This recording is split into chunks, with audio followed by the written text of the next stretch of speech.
Hey there, folks. Welcome back to Ketorific Journey with Mike. I'm Mike. And today we're going to make a shepherd's pie. So stick around. Let's see how it turns out.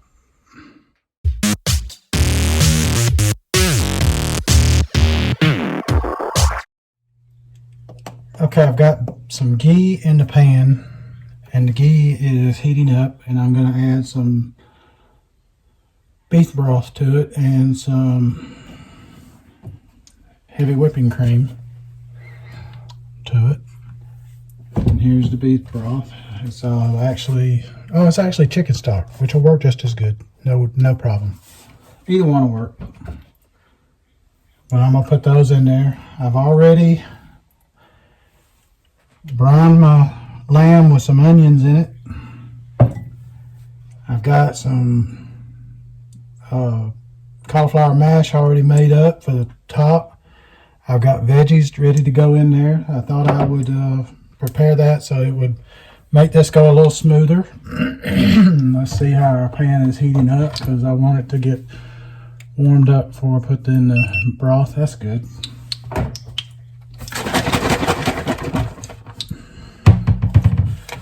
And we're going to make the sauce / gravy for it. Don't want a whole lot in there. We're going to go by touch and feel and trial and error here on it, because it's different every time I make it. It's just the way it is. That's probably about 1/4 cup there. I got to show y'all this. My wife got me this. It's a set of utensils that are wood. This one's got the rubber stick. It's the rubber stick. And it's got Chef Mike on it. Not that I claim to be a chef, but I thought that was pretty cool that she did that. So I was real glad for that. Excuse me. Now I'm going to put in some fresh garlic also. I didn't want to brown it because I didn't want to take the chance of it burning. And I didn't want it to overwhelm the taste either, so I just decided I'd put it in like this. And it's a couple of teaspoons, heaping teaspoons actually. So that's chopped garlic. It's easy to overdo chopped garlic in there when you're sauteing it, and I decided just to do it this way.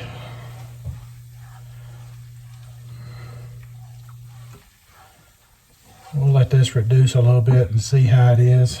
Also, we're going to add in some salt and pepper. This is salt. I finally filled the salt shaker. This is not that much salt because it doesn't that much come out. So don't think I'm just pouring on the salt. Let me turn that down because I don't want it to curl the cream.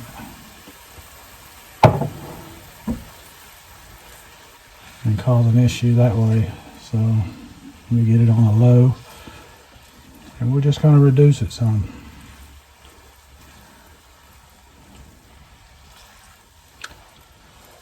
Until it can coat the spoon, and then we'll put the veggies in. We'll see how it does then. And the meat, we'll put the meat in also, but I just want this to reduce a mite. It's going to reduce a bit with the veggies in there as well. The veggies I'm using broccoli, green beans, and mushrooms. Now, I still am having a heck of a time finding fresh mushrooms, so they're canned mushrooms. I mean, all I wanted was some button mushrooms. Nothing extra, nothing special, just button mushrooms. And everywhere I look, they're sold out. I don't know what it is. But then again, they're sold out of a lot of stuff, or they just don't have it in stock. Maybe that's a better way of looking at it, because the shelves are pretty bare in the grocery store.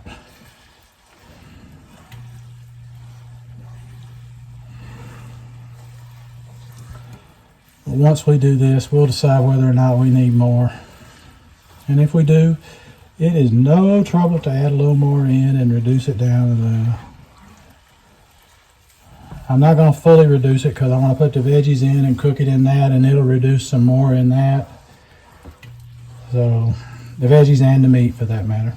So, I'm not looking to fully reduce it. I think that's good enough right there for me to add this in. And what I did with these are frozen vegetables that I thawed. I buy frozen because they are so much easier to keep and not go bad on certain vegetables. The vegetables I have found that do not do good frozen are asparagus and Brussels sprouts. For the most part, everything else, a frozen veggie does pretty good. Even peppers, I can get them to perform pretty good.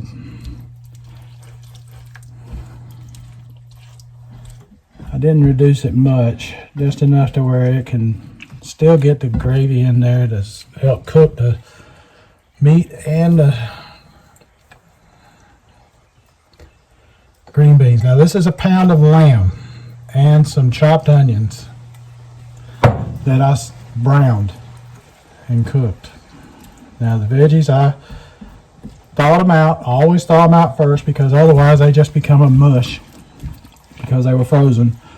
And they do so much better frozen when you thaw them out. As a frozen veggie, is just thaw them out. Let me start the oven while I'm thinking about it.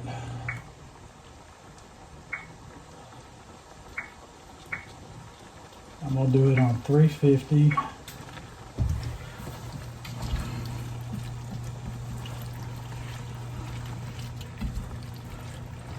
Now, I've actually added cheese in here before, which is very, very tasty.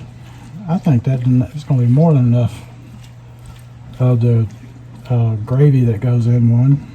I call it gravy. It's probably called something else, sauce, whatever you want to call it. But some folks don't put it in there. I like it in there. So I think that'll be more than enough what we put in.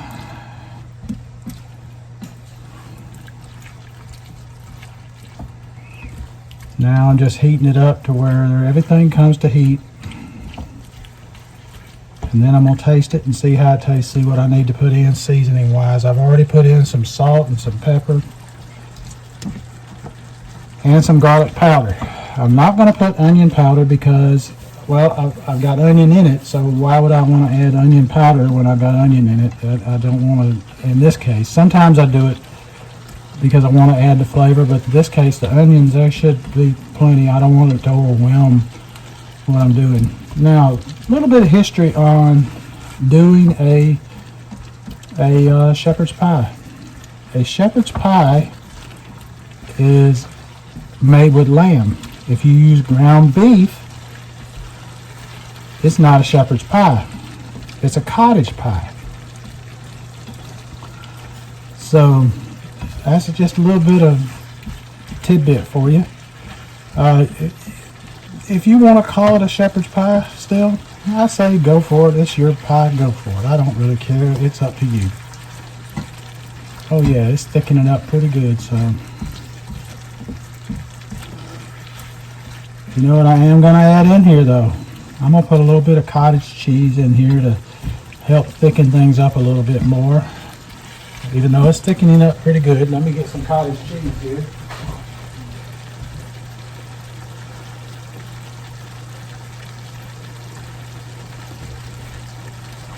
Yep, I don't see the cottage cheese. It must be outside, so I'll be right. I've put some whipped cottage cheese in there to help with it, and it'll also help with the gravy, make it more of a gravy, because I like it when it's more of a gravy. I prefer using whipped when I'm doing this because it's softer and it's got more air to it, and I don't have to use as much usually because the volume has been increased. So that even though I'm melting it in here, it does do better, I think. Oh yeah, that's turning out real nice. Oh, I love it.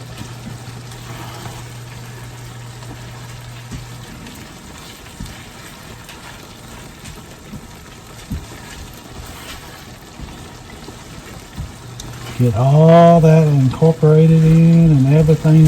I want everything touching that cottage cheese. I want it mixed in thoroughly.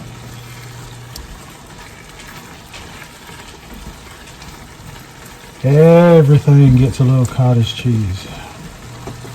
Not cottage cheese, listen to me, cream cheese. What am I saying?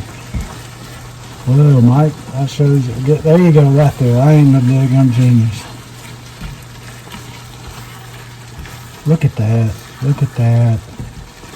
Look at that thickness there. That's great. That's wonderful. That's what you're looking for right there.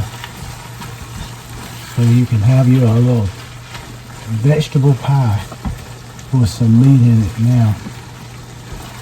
Now this lamb I found on sale at Walmart.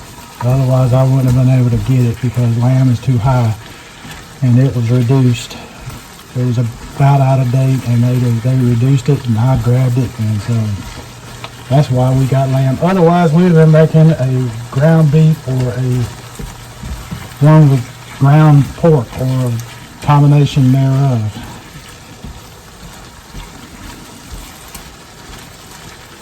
Now, my mother, she was Australian, and she introduced me to lamb, and I love lamb. It's wonderful. It's a wonderful substitute. The only problem is it is really high in price usually, so it's reserved for special occasions. Okay, now that's really coming together nicely. And let me get me a spoon to taste a little bit of that and see how we're doing.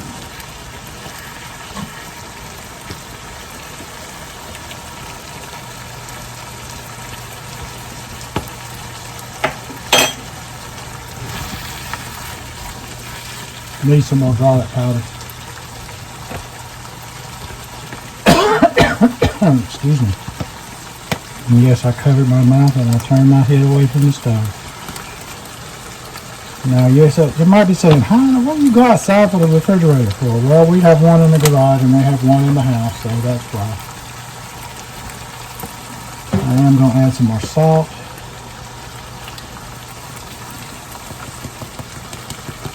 Again, this is not a lot of salt because not a lot comes out of that little shaker. It just looks like a lot because I'm holding it over the long time.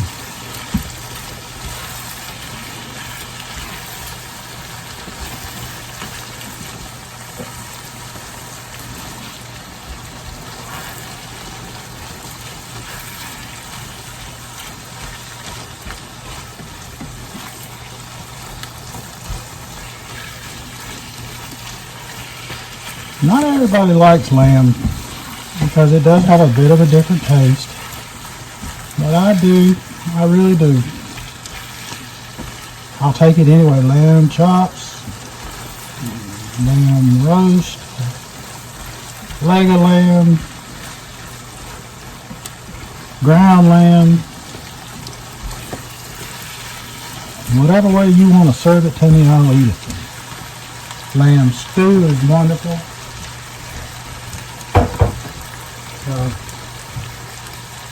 Let's try that a little again here.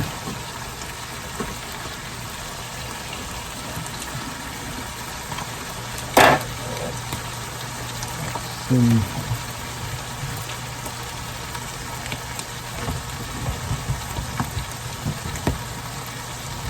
What can I add in there that might help with the flavor a little bit here? Maybe some basil. Basil would be good, I think. I like basil. Basil, if you're inclined to.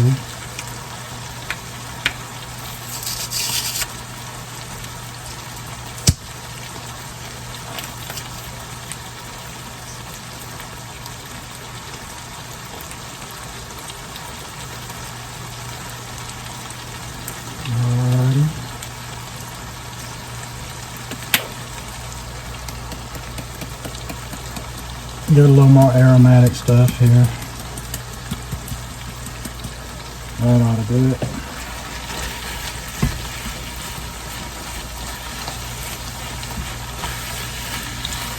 You know, if it don't taste good, what's the point in eating it? So you gotta make it taste good.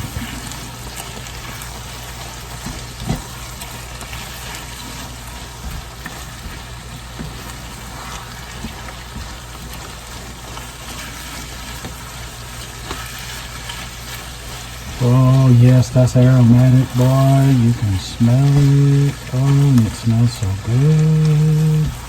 I wish you could smell that now. Oh, this is wonderful.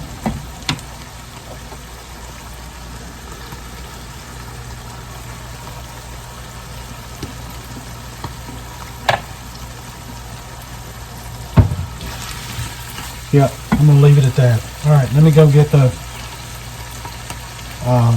cauliflower mash. Okay. Let me see if I can't slide this over here to a new spot where it's not on the hot stove and y'all still see. Because I turned the stove off and now I don't want it to cook anymore.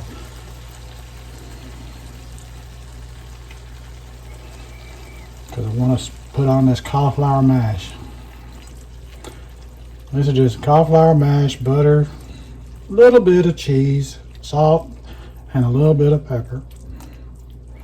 And I'm just going to create a crust with it.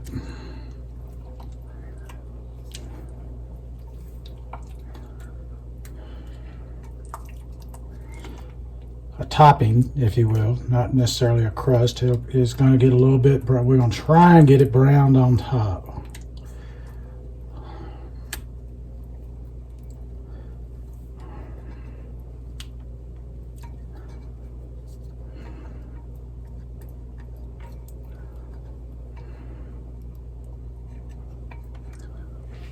Okay. Now we smooth out. Just spread it all out. Smooth out your topping.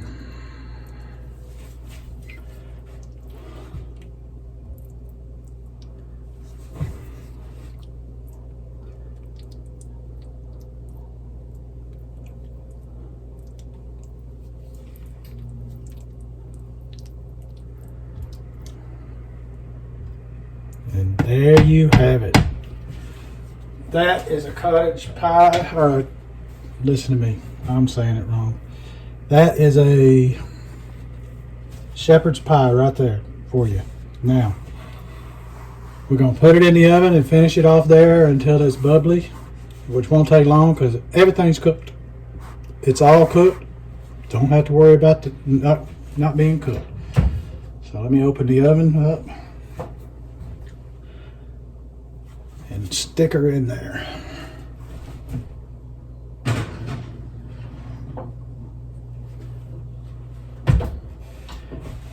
And I figure that's going to take about 30 minutes. So I'll come back with you when it's done. Well, the missus didn't want to do a taste test, so the shepherd's pie turned out great, and I want to thank y'all for tuning in. So come back to us again. Until then, let's be careful out there.